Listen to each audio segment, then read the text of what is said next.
So we are 1 week postpartum, and I thought I should probably share the birth story. So we'll take it from the top. Wednesday was the day that I had him, March 24th, but stuff started the day before. So let's start with Tuesday, March 23rd. So on Tuesday, March 23rd, I woke up, I went to the restroom. I had some signs that labor was like on its way, but you know, it's one of those things where you're still not sure if it's actually gonna start now or how long it's gonna take, but it was exciting.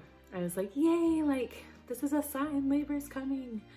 Because by that point I was 41 weeks and 2 days. And so I was excited.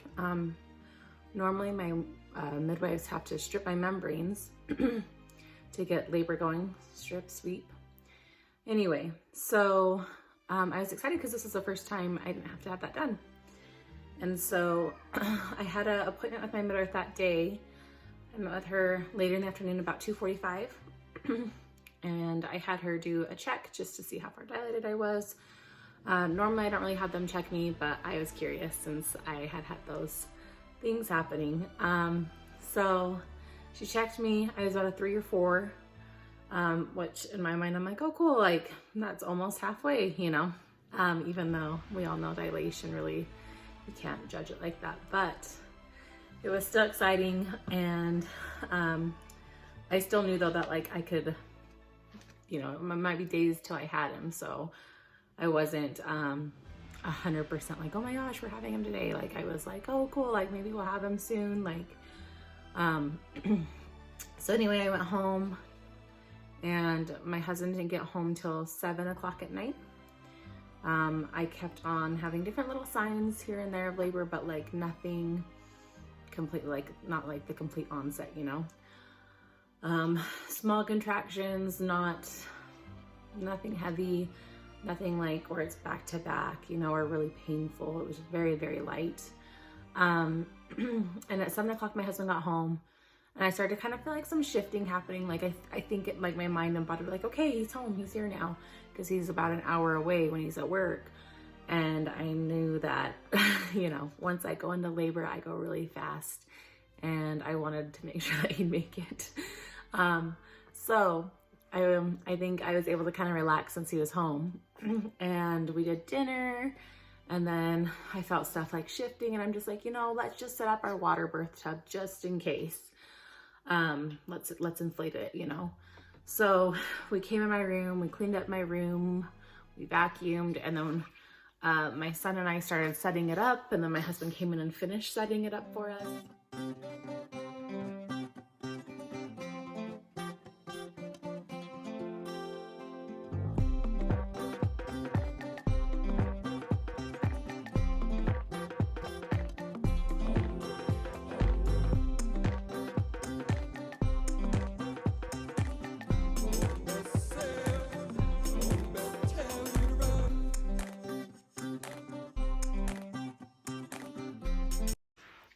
And we just inflated it. We didn't fill it up with water yet because I wasn't in labor yet, but it doesn't hurt just to have it like already like inflated in the room, you know.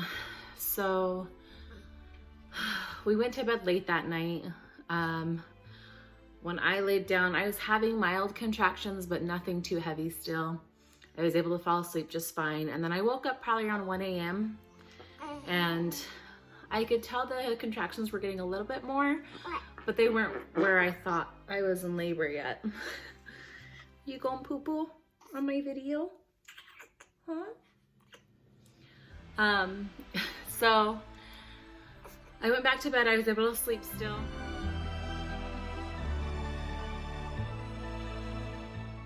I had to use the restroom around 3 a.m. So I went into the bathroom and I had more signs that things were progressing. And I was like, okay, well, it's not big enough yet. So I decided to try to go back to bed. And then at about 3:30, I woke up and I went to the restroom again and had more signs, and you know, just my contractions started to increase a little bit, but they weren't too awful yet. So about 3:50 a.m. I got to the point where like I really didn't want to leave the toilet. The contractions were getting bigger, and I actually like to labor on the toilet, and then I later get into the pool or the tub. So I was laboring on the toilet for a little bit. I didn't have my phone with me. My husband was still asleep in bed and had no idea what was going on. And so I start hollering for him, and I'm like, you need to start filling up this tub. And he was like still half asleep. He's like, okay, just give me 10 more minutes. And I'm like, no, like you need to get up and do this now. Like bring me my phone. I need to start timing these contractions, and you need to start filling up the tub. So I got up, brought me my phone, starts, you have to like undo the shower head, and then he had to connect the hose with like a connector to connect it to the shower head. And then he started filling up the tub. And so I'm still laboring on the toilet, but it's getting intense. They're like 2 minutes apart. So I call my midwife about 4:20, and I'm like, hey, my contractions are getting really hard. They're 2 minutes apart. Like, you need to come now. And she says, okay, I'm on my way. And so she told me that she would be here in about 40 minutes. And kind of in my head, I was like, oh crap. Cause my labors can tend to go fast, but I was hopeful still that that would be okay. And so as my husband's filling up the tub in the other room in our bedroom, and I'm in our bathroom, I continue labor, and it just starts to get really hard. I start to throw up. And when I throw up when I'm in labor, that means I'm transitioning. And so I yelled at my husband, I just threw up. The baby's coming. After I threw up, I could feel that pressure. I could feel it dropping. And I'm like, the baby's coming. Like, you need to get in here right now. And he's like, no, just wait. And I'm like, I can't wait. Like, go like grab the checks pads, because my midwife had sent me home with a home birth kit. There were 2 black roll cart box things, and they looked the exact same. One had stuff for the water birth supplies, and the other had checks pads and just different medical supplies. So I tell him, like, grab the checks pads out of there. And so he's in here and he's like, what box is it? And I'm yelling like, it's the one on the right. And then he's like, oh, where are the checks pads? I'm like, they're reusable, they're pink. Like, I'm trying to like explain everything to him in the bathroom. And so he brings me the checks pad, I have him put it down on the ground in front of me. And I'm like, I have to get off this toilet, because if I don't get off this toilet, this baby's gonna be born into the toilet. I'm like, so we have to hurry. And so he helped me get off the toilet, and then I just got down on all fours onto this checks pad. And I told him, you're gonna have to catch the baby. And he's like, what am I gonna catch it with? I'm like, your hands? And he's like, I should probably go get a towel. I'm like, okay, hurry up, go get a towel. And so he goes and gets a towel, and I'm having really heavy contractions. When he gets back, I start having contractions that are push worthy. And so he's just ready to catch the baby, and I had like the first one, and it was like, you know, where you're just, if you've ever had a baby without medication, you know, like that. And maybe you're a quiet type, I'm not, but the pushing phase is like the hardest phase, and you just get this low grunting and like moaning sounds coming out. And so it was to that point, and so I had this contraction, and I'm just pushing the baby out, and then it stops. And when the contractions stop, I have to like remind myself, okay, it's okay to let go of the push, because it's good to slow down so it stretches. So I could feel something coming, and then when I let go, it kind of went back up. And then so another contraction came, I did it again, and I'm like, is that the baby's head? And he said, no, it's the water bag, because my water hadn't broken yet. And I'm like, okay. So like then another contraction comes, and his head comes out, and my husband can see his head, and it's in the water.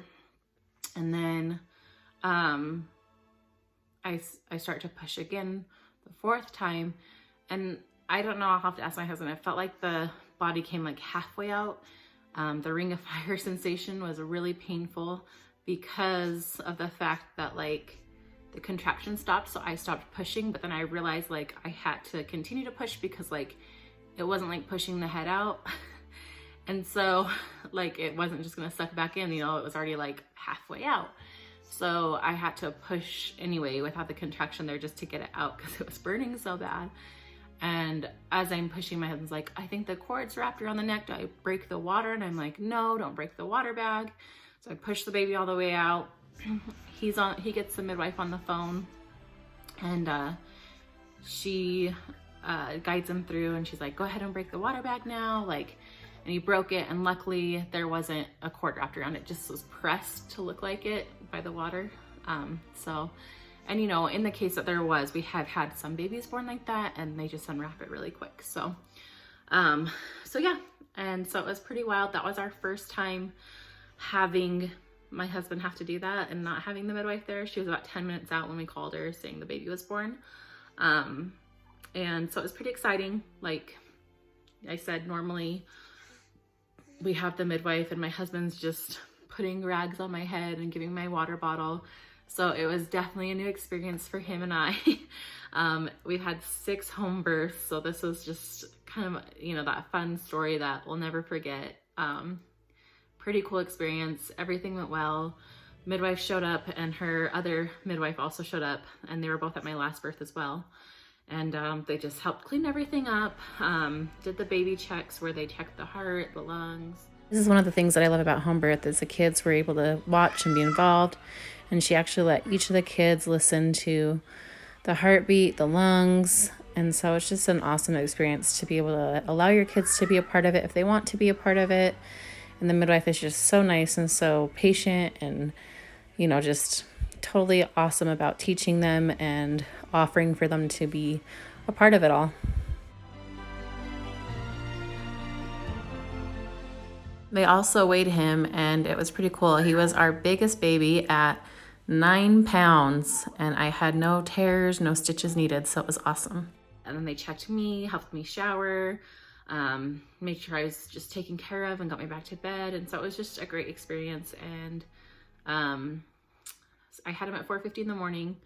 The midwife got here about 5, and my husband got the kids up around that time too, because one of our boys wanted to cut the cord. And so that was a fun experience for him.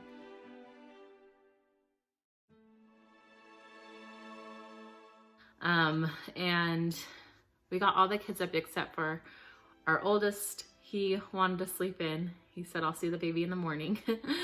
And then our youngest daughter, she's 18 months old, and of course we didn't want to wake her up yet. But she did wake up probably about 6 a.m. and she was excited to see the baby, and it was just a very sweet moment.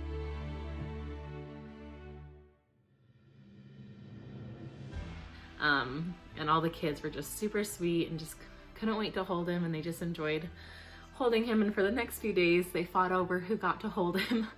So anyway, that's the birth story. It happened really fast. Like I said, I started probably tracking contractions about 4:15-ish, and then my midwife, I called it 4:20, and then the baby was born at 4:50. So it was a rush, but it was just amazing at the same time and just super awesome. So anyway, there you have it, and if you have any questions, let me know.